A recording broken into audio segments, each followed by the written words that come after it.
আল্লাহর নবী যখন মক্কা বিজয় করে ফেললেন, নবী আবার মক্কা বিজয়ের পরে আল্লাহর নবী ঘোষণা দিয়ে দিলেন, যারা কালিমা পড়ে মুসলমান হয়ে যাবে তাদের পিছনের গুনাহ আল্লাহ মাফ করে দিবেন। যারা আজকের দিনে কালিমা পড়ে মুসলমান হবে, আল্লাহর নবী ঘোষণা দিলেন তাদের সাথে আর কোনো ঝগড়া নাই, তাদের সাথে আর কোনো বিভেদ নাই। জোরে করে আল্লাহু আকবার। নবীজি ঘোষণা দিয়ে দিলেন, আজকের দিনে যারা কালিমা পড়ে মুসলমান হবে তাদের পিছনের গুনাহ আল্লাহ মাফ করে দিবেন। নবীজি রাহমাতুল লিল আলামিন মক্কা বিজয় হয়ে গেল। মাওলা আলীকে আমার নবী নিয়ে খানায়ে কাবার ভিতরে প্রবেশ করলেন। খানায়ে কাবার ভিতরে 360টা মূর্তি নবীজি ভেঙে দেওয়া শুরু করে দিলেন। সর্বশেষ একটা মূর্তি অনেকটা উঁচু, আমার নবী ডাক দিয়ে বলে, আলী তুমি আমার কাঁধের মধ্যে উঠে এসে মূর্তিটা ভেঙে দাও। বাবা লম্বা ঘটনা। ওই দিক দিয়ে আবু সুফিয়ান ওয়াহাশি কোন ব্যক্তি, যিনি উহুদের যুদ্ধের ময়দানে আমার নবীর চাচাজান হযরত আব্বাস রাদিয়াল্লাহু তাআলা, হযরত আমির হামজা রাদিয়াল্লাহু তাআলা আমার নবীজির কাছে কলমা পড়ে মুসলমান হওয়ার পরে উহুদের ময়দানে নবীজির চাচাজান হযরত আব্বাস এবং নবীজির চাচাজান হযরত আমির হামজা শাহাদাত বরণ করলেন। ওয়াহাশি হচ্ছে ওই ব্যক্তি, যেই হিন্দা আমার নবীর চাচাজান হযরত আমির হামজা যখন উহুদের ময়দানে শহীদ হয়ে গেলেন, ওই ওয়াহাশি কি করলেন জানেননি? আমার নবীর চাচাজানের বুক বরাবর তরবারি দিয়ে আঘাত করলেন। বুকটাকে ছিঁড়ে দিয়ে বুকের ভিতর থেকে নবীজির চাচাজানের কলিজাটা বের করলেন। ওই কাঁচা কলিজাটা বের করার পরে সে ক্ষান্ত হয় নাই। আমার নবীরা দেখায়া ওই ওয়াহাশি নবীজির চাচাজানের কলিজাটা চিবায়া চিবায়া খাওয়া শুরু করলেন। আমার নবীকে ডাক দিয়া কয়, মুহাম্মদ ওই বদরের যুদ্ধে তুমি আমার বাবাকে হত্যা করেছো, ওই বদরের যুদ্ধে তুমি আমার বাবাকে হত্যা করেছো। আজকে তোমার চাচার কলিজা খেয়ে আমি আমার বাবার হত্যার বদলা নিলাম, বিচার নিলাম। আমার নবী মক্কা বিজয় হয়ে গেল। ওয়াহাশি যখন শুনতে পাইলেন মক্কা বিজয় হয়ে গেল, ওয়াহাশি চিন্তা করলেন, হাই রে আমি যে অন্যায় করেছি, আমি যে অপরাধ করেছি, আমার এই অপরাধের জন্য আমাকে শাস্তি দেওয়া হবে। মুহাম্মদের কাছে যদি আমি ধরা পড়ে যাই, মুহাম্মদ আমাকে হত্যা করে ফেলবে, আমাকে সে বাঁচতে দিবে না, আমাকে টুকরো টুকরো করে ফেলবে। ওই ওয়াহাশি এই কথা চিন্তা করে দৌড়াইতে শুরু করে দিলেন। কি করব? মক্কা থেকে পলায়ন করতে শুরু করলেন।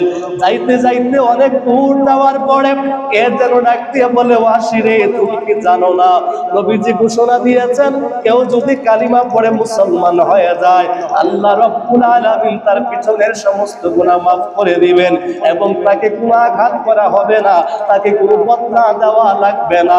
জবানটা খুলে কি সুবহানাল্লাহ বলবেন না? ওয়াহাশি কো তাই নাকি? কয় হ্যাঁ। সত্যি বলছো? কয় হ্যাঁ। এবার ওয়াহাশি ভয়ও তো আছে, নবীজির চাচাজানের কলিজা চিবালেন, এখন আসবে নবীজির কাছে কালিমা পড়ার জন্য। ভিতরে ভয় কাজ করতেছে যে আমি গেলে আমারেনি মারে, আমারেনি হত্যা করে। আবার চিন্তা করছেন যেহেতু মুহাম্মদ সাল্লাল্লাহু আলাইহি সাল্লাম বলেছেন, সুতরাং উনি এমন একজন ব্যক্তি যার জবানের মর্যাদা স্বয়ং আমার আল্লাহ রক্ষা করেন। জোরে বলেন না সুবহানাল্লাহ। উনি এমন একজন ব্যক্তি যার অন্তরের দিলের কথা আমার আল্লাহ রাব্বুল আলামিন নবীজির অন্তরের খুসুসিয়াতকে আল্লাহ প্রাধান্য দিয়ে দেয়। সুবহানাল্লাহ বলবেন না? বাবারা ভাইরা আমার, ওয়াহাশি আস্তে আস্তে নবীজির কাছে আসলেন। আমার নবীর কাছে এসে বলি, ইয়া রাসূলুল্লাহ আমি যদি কালিমা পড়ে মুসলমান হয়ে যাই, নবী গো আল্লাহ কি আমার পিছনের গুনাহ মাফ করে দিবেন? আমার নবী বললেন, হ্যাঁ যদি কেউ কালিমা পড়ে মুসলমান হয়ে যায় আল্লাহ তার পিছনের গুনাহ মাফ করে দেয়। আমার নবীকে জিজ্ঞাসা করি, ইয়া রাসূলুল্লাহ আমি যে হত্যা করেছি আমার কাছ থেকে তার বদলা নেওয়া হবে না? নবী বললেন, না তোমার কাছ থেকে কোনো বদলা নেওয়া হবে না, তখন ওয়াসি বলে, ইয়া রাসূলুল্লাহ, আমাকে কালিমা পড়ে মুসলমান বানিয়ে দেন। ওয়াসি নবীজির কাছে কালিমা পড়ে মুসলমান হলেন। এবার আমার নবী জিজ্ঞাসা করে, আনতা ওয়াহাশি, তুমি কি সেই ওয়াহাশি যে উহুদের জমিনে আমার সামনে আমার চাচার কলিজাটা ছিঁড়ে টুকরো টুকরো করে চিবিয়ে খেয়েছিলে? ওয়াসি চোখের পানি ছেড়ে কান্দে, ইয়া রাসূলুল্লাহ, আমি সেই ওয়াহাশি, আমি সেই পাপী, আমি সেই বান্দা যিনি আপনার সামনে অপরাধ করেছে। আমার নবী ডাক দিয়ে বলে, ওয়াহাশি রে, আমার আল্লাহ তোমাকে ক্ষমা করে দিয়েছেন, আমি নবীও ক্ষমা করে দিয়েছি, তবে খবরদার কোনোদিন আমি নবীর সামনাসামনি দাঁড়াবি না, আমি নবীর সামনাসামনি বসবি না। কারণ আমি রাসূল যখন তোমার দিকে তাকাবো, আমার চাচার কথা যদি মনে হয়ে যায়, আমি রাসূল যদি অন্তরে কষ্ট পাই, আমার আল্লাহ সহ্য করতে পারবে না। সেজন্য তুমি আমার থেকে একটু দূরত্ব থাকবে, যেন আমি তোমাকে সামনাসামনি না দেখি। আল্লাহু আকবার বলবেন না? এই জায়গা থেকে কি মেসেজ দিচ্ছে ইসলাম? ইসলাম বলছে, তুমি যখন কালিমা পড়ে মুসলমান হয়ে গেলে, তুমি এতদিন নবীর ইত্তেবা করো নাই, নবীর অনুসরণ করো নাই।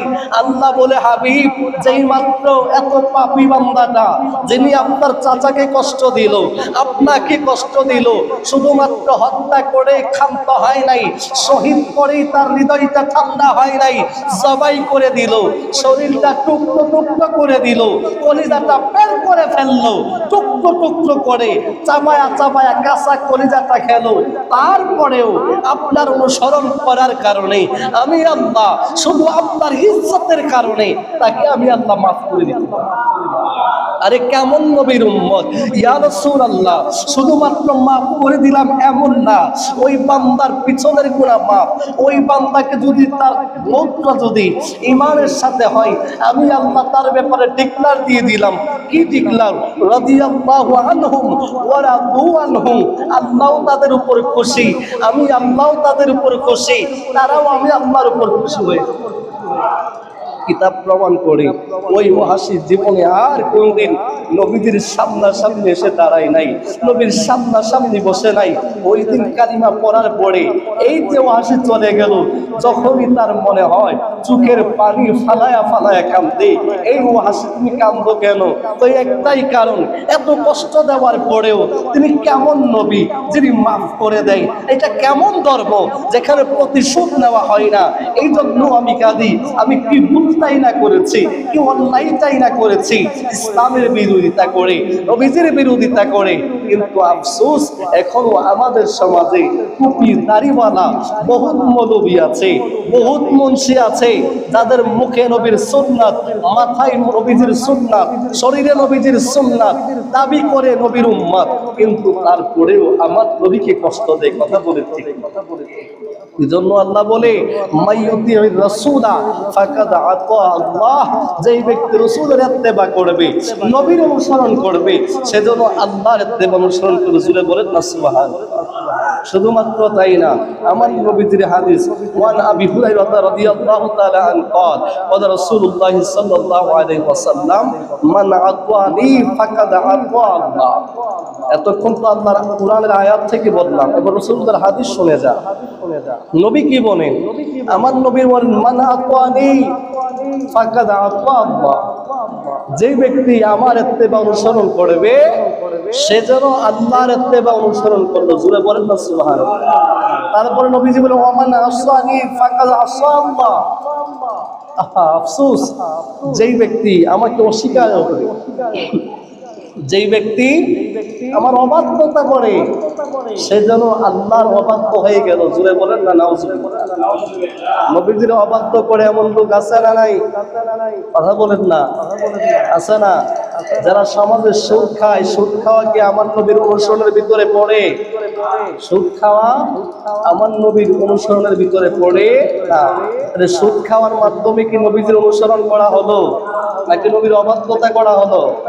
মুসলমান সন্তানদের জন্য সুদ খাওয়া কি বৈধ না অবৈধ? অবশ্যই। হালাল না হারাম? হারাম। জেনে শুনেও মানুষ সুদ খাচ্ছে। কথা বলেন ঠিক কিনা? আবার নিজেকে নবীর উম্মত দাবি করছেন। অথচ আমার নবী বলেন ওয়ামান আসানি ফাকাদ আসা আল্লাহ, যেই ব্যক্তি আমি রাসূল পাক সাল্লাল্লাহু আলাইহি সাল্লামের অবাধ্যতা করে সে যেন আল্লাহর অবাধ্যতা করে। তারপরে নবীজি কি বলেন একটু শুনে যান।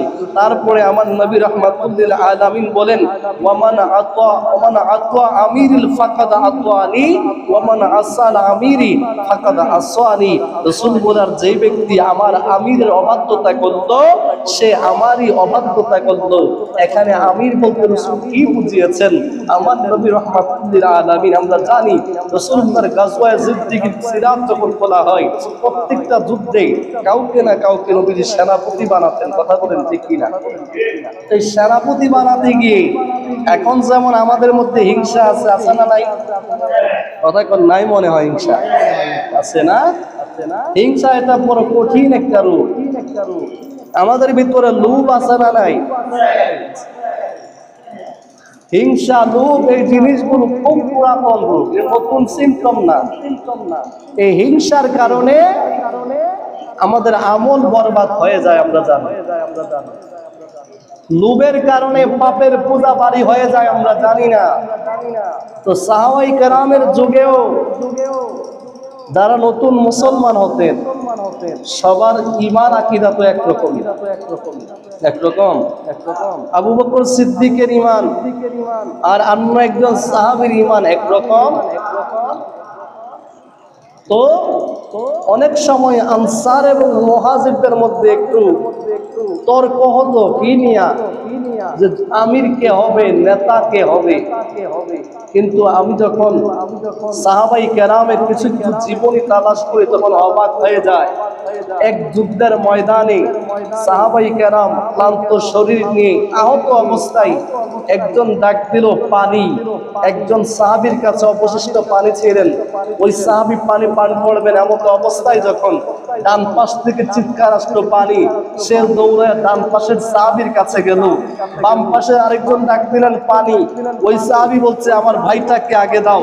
কোন সাহাবী যিনি পানি চাইলেন ওই সাহাবী দৌড়ায় বাম পাশে আসছেন, আরেকজন পানি চাইলেন, সে বলে আমার ভাইটাকে দাও।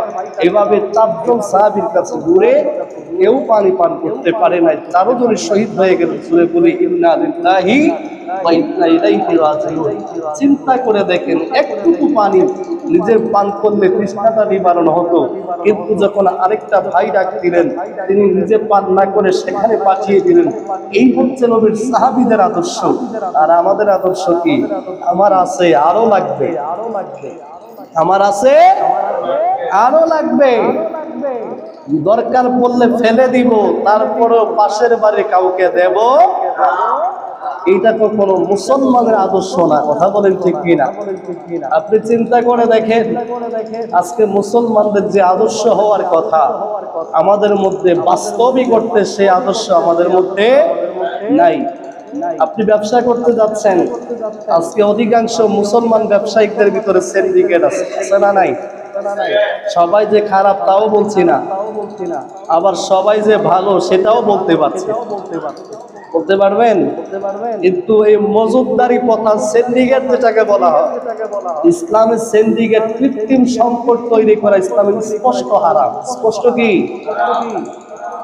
এখন মনে করেন আমি মাঝে মাঝে গত বছরও বলেছি কথাগুলো, প্রায় সময় বলি মাহফিলেও, যে আমাদেরকে মাথা পিছু আয় গড় হিসাব করে দেওয়া হয়, কিন্তু এর মাধ্যমে যদিও সরকার দেশের মধ্যে একটা বাহবা নেওয়ার সুযোগ হয়, কিন্তু বাস্তবিক অর্থে এর মাধ্যমে সমাজের দারিদ্রতার কোনো পরিবর্তন আসে না। বলবেন কেন? আপনার কাছে 5 লক্ষ টাকা আছে, আমার কাছে 10,000, আরেকজনের কাছে 20,000, আরেকজনের কাছে 10,000, সব মিলে কত দাঁড়ালো? 5,40,000 টাকা, ঠিক কিনা? এবার লোক সংখ্যা দাঁড়ালাম কজন? 4 জন। কয়জন? এবার 5,40,000 টাকা গড় করেন তো কত লক্ষ করে পড়ে হিসাব করেন। এই দিকে 1,25,000 আর 10 35,000 টাকা গড়ে, ঠিক না? এখন গড়ে 1,35,000 টাকা বললাম, প্রকৃত অর্থে কি আপনি একজনই তো 5 লক্ষ টাকার মালিক, বাকি জনের কাছে 10,000 আর 20,000 টাকা, তাহলে সমান হইলো? কথা কন না কা? সমান হয় নাই। তো এই দেশের মানুষ যারা মজুদদারি ব্যবসা যারা করে, তাদের কাছে দেশের অর্থনৈতিক অনেকটাই তারা একদম পুঁজি করে রেখে দিচ্ছেন, যার কারণে আজকের সমাজ ব্যবস্থায় আমরা দিনকে দিন অধঃপতনের দিকে চলে যাচ্ছি। কথা বলেন ঠিক কিনা? মানুষের পেটে যখন খাবার থাকবে না, তখন মানুষ খুন করতেও দ্বিধা করবে না। কথা বলেন ঠিক কিনা? মানুষ যখন নিজের সন্তানের মুখে খাবার তুলে দিতে পারবে না, তখন সে জেনে শুনে বুঝে চুরি করবে, কারণ এছাড়া তার কাছে আর কোনো উপায় থাকবে না। কথা বলেন ঠিক কিনা?